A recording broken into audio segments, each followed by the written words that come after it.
After 25 years of development, 17 years of construction, 8 launch delays, and 5 months of alignment, the James Webb Space Telescope is nearly ready for launch. Images of stars captured by a fully aligned space telescope, instruments and all, are shown in new photos provided by the European Space Agency or ESA and an accompanying video from NASA. Webb's 3 imaging equipment, as well as its spectrograph and guiding sensor, are depicted in the image. The photos depict a field of stars in the large Magellanic Cloud or LMC, a galaxy roughly 158,000 light-years distant from the Milky Way. It would be by far the largest satellite galaxy if it orbited our galaxy.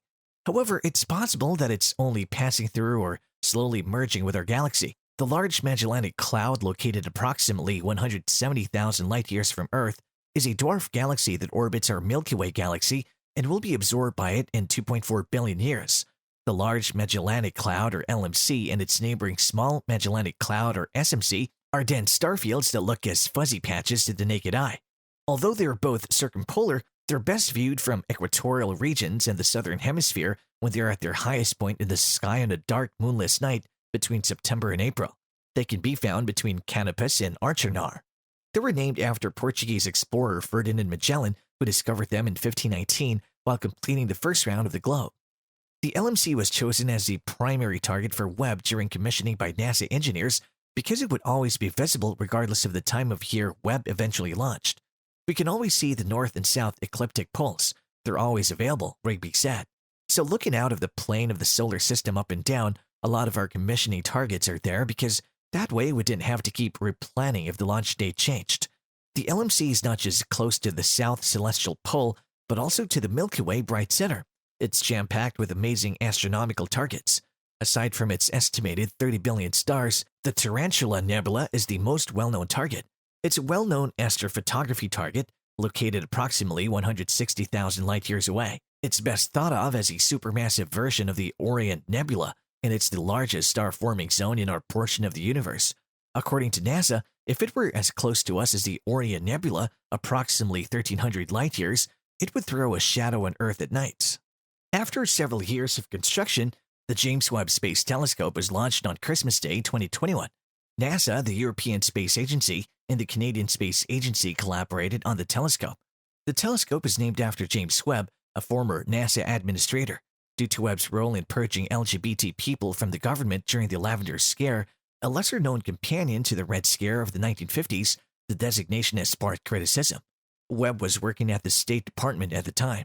NASA and its partners will begin commissioning many science instruments now that the imaging instruments are properly aligned. These are parts of the imaging devices that can filter various types of light, modify the cameras to specific configurations, or apply a specific lens. This may take a few months as get a few calibrations to ensure that the telescope remains temperature stable as it switches targets. Mission Control will keep an eye on the mirror alignment during this period to ensure it stays in position. The telescope is presently at a temperature that would make even the hardiest Midwesterner flinch. Webb is presently at 7 Kelvin, which is minus 447 degrees Fahrenheit, and nearly as cold as the universe can get. Though the device reached that temperature on April 7th, scientists waited for confirmation before revealing it on Wednesday, April 13th. At this freezing temperature, the telescope will be able to carry out a significant portion of its goal, which is to look back into the early universe for some of the first objects to emerge in the first few 100 million years after the Big Bang.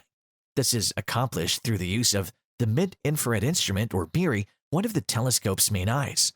Infrared observations rely on spectra outside of what our eyes can perceive that correspond roughly to heat. In order to view things, the temperature must be very low or risk the telescope itself blinding out some of these delicate observations, a phenomenon known as the dark current.